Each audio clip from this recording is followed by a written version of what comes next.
Hey guys, it's me, Jella Pinada, and welcome back to my channel. And today we're not gonna review one sneaker. Pupunta tayo today sa mga factory outlets dito sa North Luzon Expressway, sa Nike, and sa Adidas factory outlet. So kasama ko yung mga office mates ko. Alright!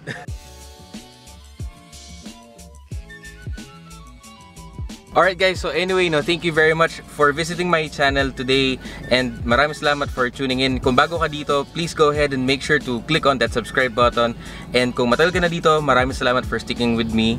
We're about to leave in a few minutes. So one reason bakit gusto kong i-vlog yung episode na to is simply because para at least alam mo what to expect kung pupunta ka sa mga outlet stores this coming days. So right now, it's November 30, 2018. Sakto holiday, wala kaming trabaho. So pupunta kami doon right now.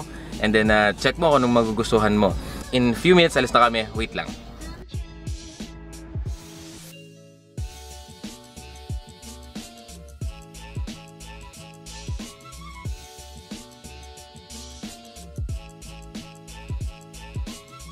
Alright guys, so nandito na tayo malapit sa Caltex gas station dito sa NLEX.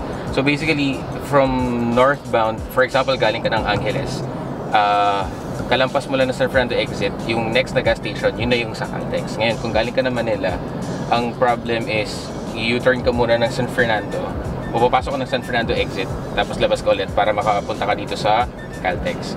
So anyways, it's just a few minutes drive mula sa Angeles.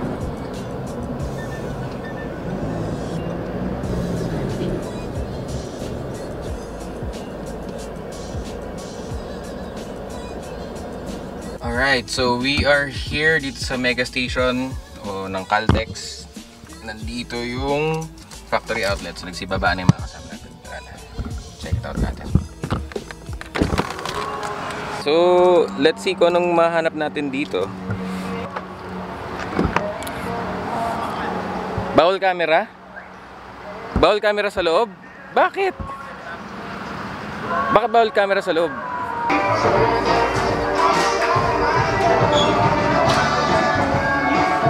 Meron pa silang mga J1s dito. Like, meron pa silang mga J13s, pero mga mga youth sizes na lang. Lebrons, bro. Ayun may Shadows Flyknit pa. Ayun, tagal mo na naantay yan. Bro. Mga Royals pa. Kaso may mga size, may size 10 pa. Jordan 3.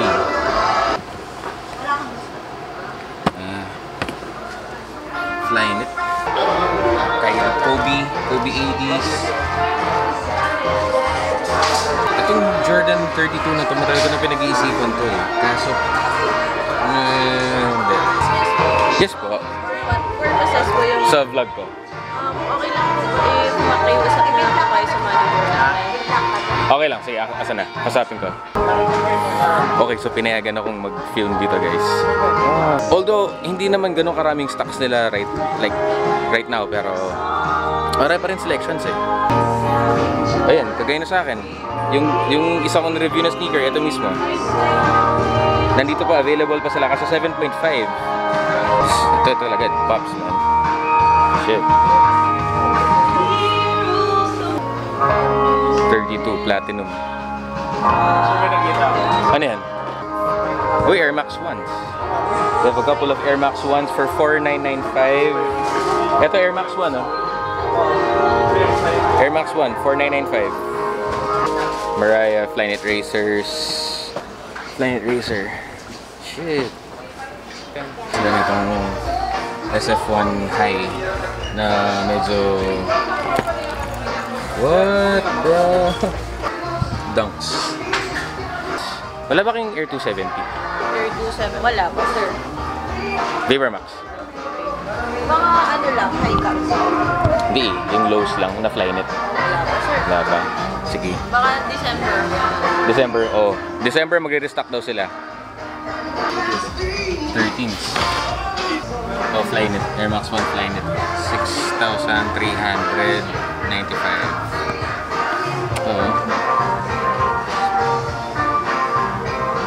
Ito sa akin to altitude. Jordan 13 altitude kaso wala lang silang those ka. Flyknit bro. Bahala ka. Composites. Zoom Fly 4%. Ha?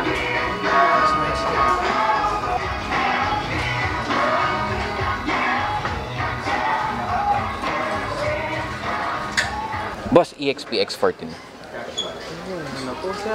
Wala pa. Opo. Nagkaroon pa may ubos na po. Ayan, mabenta, no? Opo.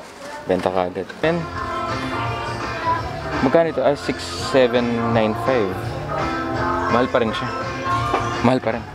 Oo, confirm ko lang, kailan ang restock? Anong date ang restock ninyo? First week of December. First week of December. Anong mga silhouettes yung mag-drop dito sa store niyo? Anong silhouette? Anong... may in-expect ba tayo mga epic react? Mga epic react, sir. Mga Flyknit. Jordan 11, ganyan. Pati Jordan 11, yung Concord na... Hindi naman po. Yung... Concord December 8, pare. Yun lang. Ano pa? Anong day in December? Air Max 270. 270. Kahit yung Air Force 270 magkakaroon. O yun, antayin na lang natin. December, guys. Mali yung araw na pinuntahan natin. Sir, maraming salamat po na pinag-film nyo po kami dito. Bawal kasi talaga. Kaso pinayagan nyo. Napakabait manager nila. Sige, sir. Thank you. Alright, so... Well, overall, maraming sneakers. Maraming available, pero walang hit eh. Like, wala kang...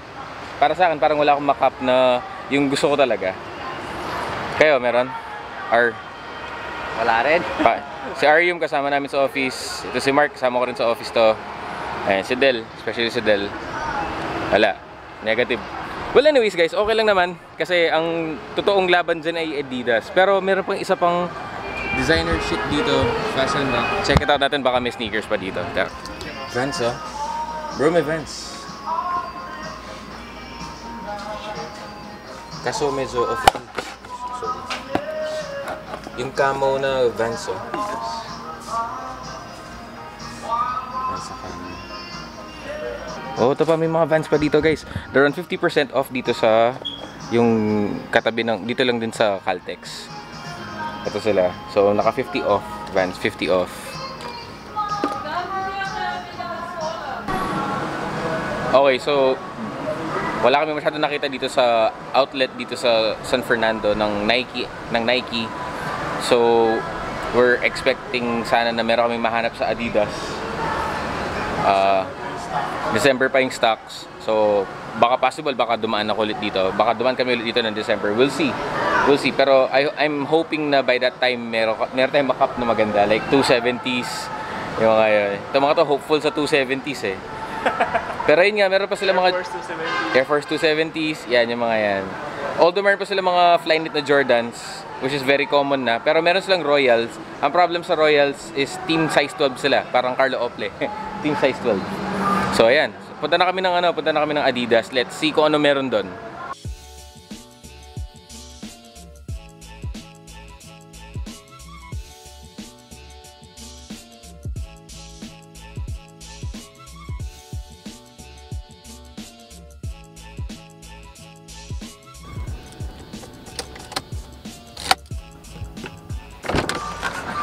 So we are here in Shell of Asia. Now, papasok kami sa Adidas outlet. Let's see kung pwede mag-video dito. Chief. Alright. Campus. Ang silang campus. 2,750 van, no? Para kay Boyfie.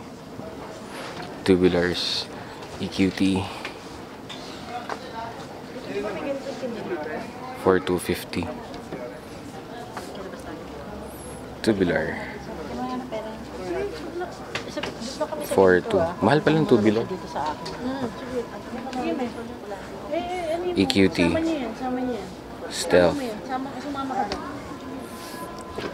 They have a bunch of, meron silang Pureboost. Kaso, magkano to? 3,750. Same price pa rin na nakuha ko yung dati. EQTs.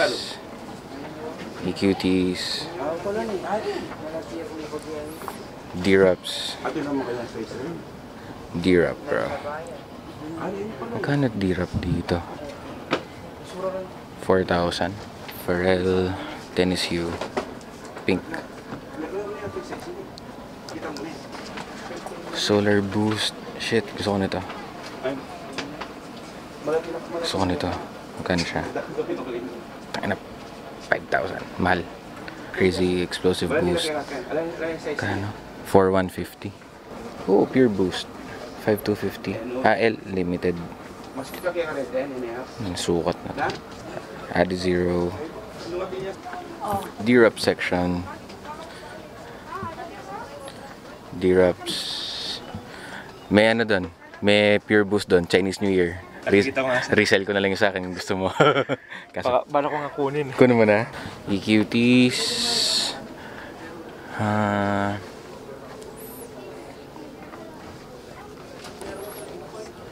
EQTs. Pure Boost blue. DPR. Pure Boost DPR. How much? 3,750? 3.7 or 3.2? 3,2. Mas mura to. 3,750 na din Pure Boost. Parang olive colorway. Ultra Boost. How much yung Ultra Boost nila? 8,000. Nakita mo na ba to? Anong tawag dito? What the fuck, man? Oh, Black Boost. Ito ba series Stella McCartney. Ayun! Yan ang kunin mo. Yan ang kunin mo, men.